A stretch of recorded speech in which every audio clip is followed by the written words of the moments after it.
This is one I preach it, but I don't always practice it. I have to tell you, see, I don't shake like that. It's just at the distance.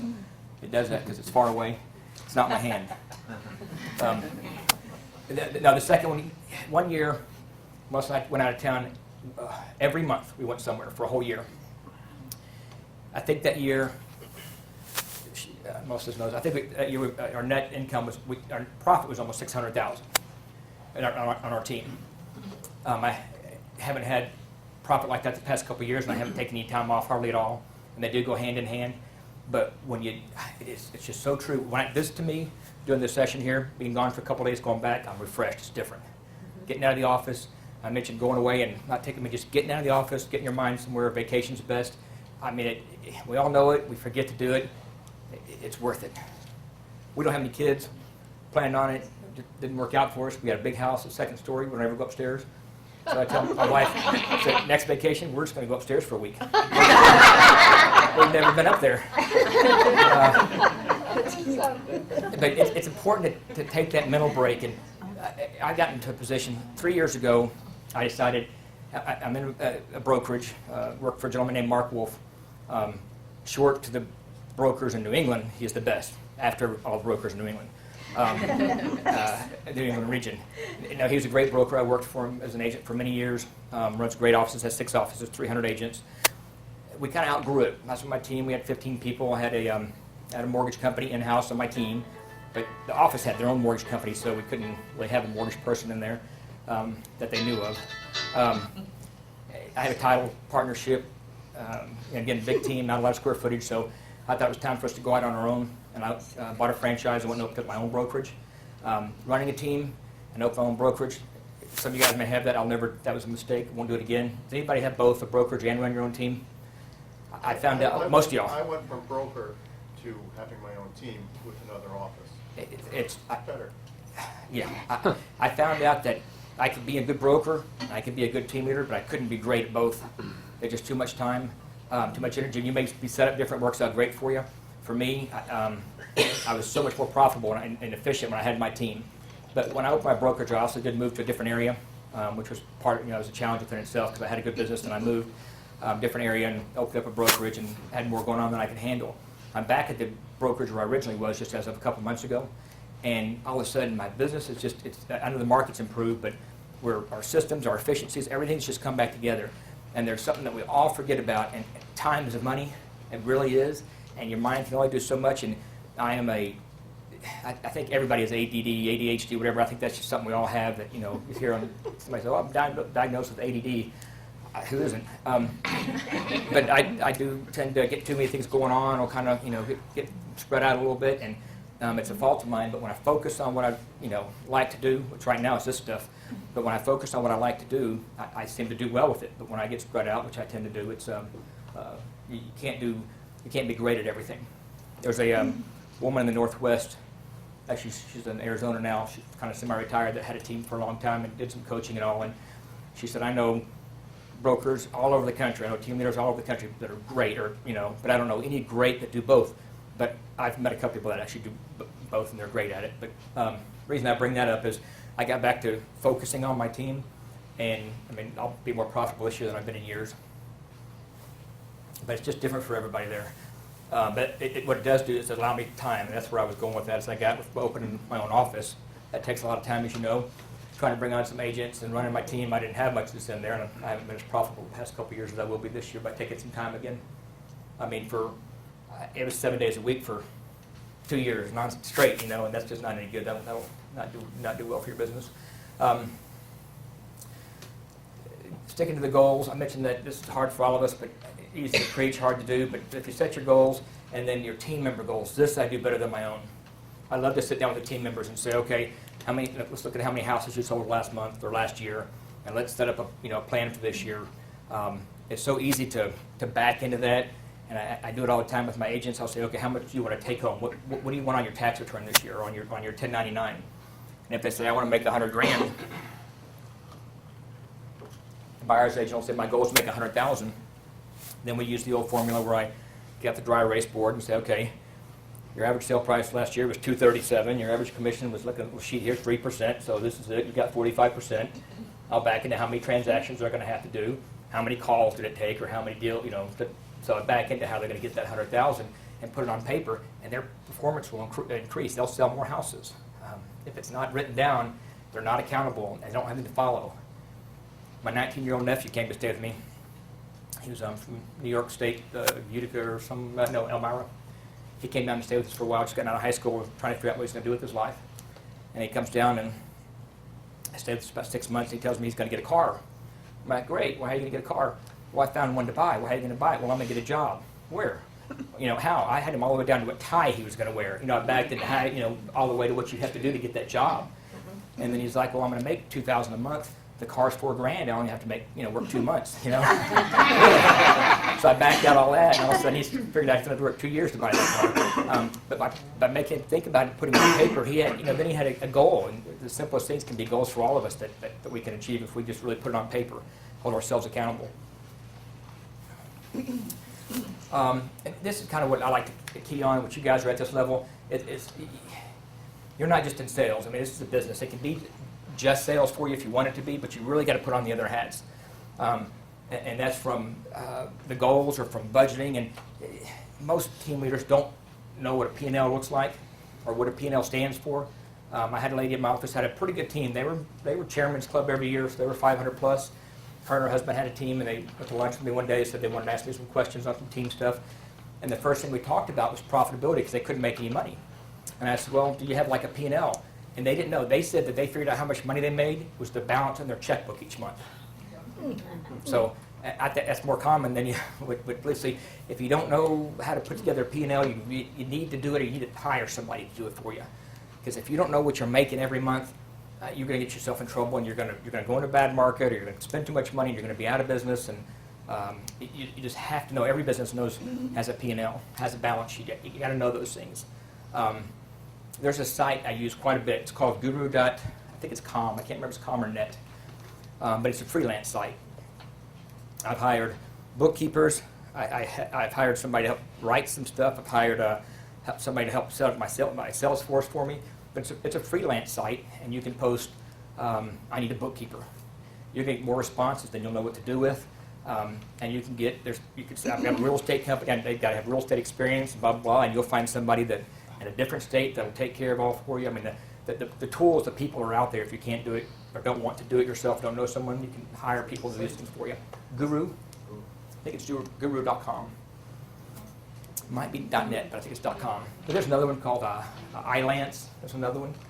But with the internet, I mean, there's not an excuse for not getting those things taken care of for you if you don't want to do them, and it's difficult to keep up with, but that's so important. So unless you just want to do sales, then you can get your 1099 from your broker, every commission check, you can go buy a new pair of shoes and a new car, and you're good to go. But if you want a business, you got to understand that that $3,000 commission check is, this is for another class, but 1,000 of it is for the government, another 1,000 is for your expenses, and the other 1,000 is going to cost you for the next deal. I tell my team we never make money on a transaction. If it's a single transaction, we only make money on the next one, on the referral, or another deal with the same client. So if we do one transaction with somebody, regardless of the size of the commission check, it's not profitable. We've got to have the referral from them. We've got to have a neighbor, a friend, a family, or they've got to come back and buy another property from us. Because one transaction, with the cost to run the business, the cost of marketing, the cost blah, blah, blah, that's the analogy I use. The repeat business, it's less expensive to get, and that's where we make our profit. Everybody on our team is supposed to ask for referrals, and every phone call, every conversation. If you don't ask for it, they won't get it, that kind of stuff. Again, I don't know how much this is going through. You guys will talk about some of this in a minute. We'll kind of open it up, but understand the difference in the revenue and making that commission check and how much you really make. And there's a simple formula. You can figure out how you want to, but you got to know what you're making on every transaction. On average, it cost us $2,717 to do a deal is what it cost my team on average. $2,717 to do a transaction.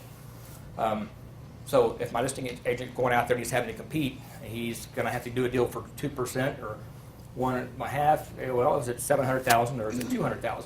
Because it's not the percentage; it's the dollar amount. And I think that's a big fault with agents in general. They're like, I'm not doing anything for less than X percentage. Really, $1 million and 100 X percentage, everything else is fine. If you're in a market that's very competitive with commissions and you have to compete, know what that dollar amount is. You know, there's agents that say, this is what I charge, period, end of story, and that's I was able to do that for a long time myself. We can't anymore. But it's the dollar, not the percentage there. Just keep talking about the numbers. The other part of numbers are so important. I mean, I'm a little bit of a number freak, but I do know the inventory. You've got to know the inventory in your market. You've got to know if it's improving or getting worse. There's companies out there that will provide this information. Your MLS probably provides most of it for you automatically. Don't you all have Inova up here? MLS, no? No, it's an MLS. I thought you did. I don't know. But most MLS systems, and you have to look for it, but there's a reporting system back there somewhere that'll tell you your days on the market and your saturation and all those things. And I don't know how you can sell real estate and not know these things. Used to be you could. In a market that we're in today, anywhere, you got to know this stuff or your competition will end up beating you. They'll beat you for a couple reasons.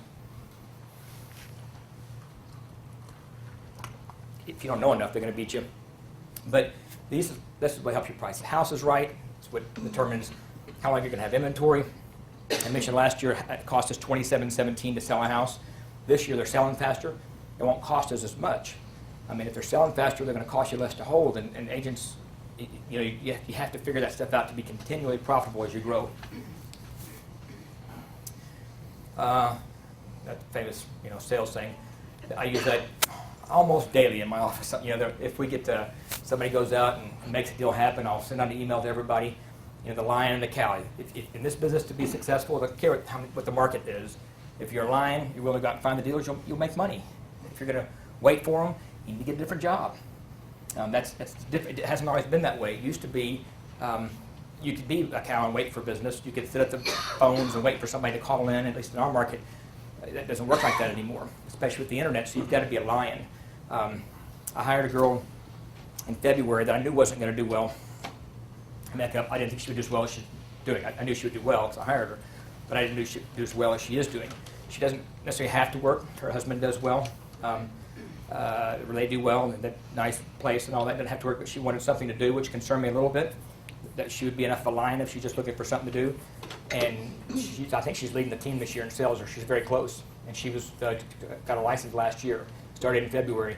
And there's only one reason for it. She is a lion. She'll go get a deal. She'll find a deal. I mean, she gets people on the phone, the internet leads, she'll make them happen. May not say things right. I got to get her to work on her script. Sometimes I cringe. But she knows how to make deals to get the people to call her, or to work with her. So she's a lion. She'll make sure somebody buys a house with her. Going back to the database, I talked about this earlier more than I wanted to for now. But the lifelong relationships. Oops.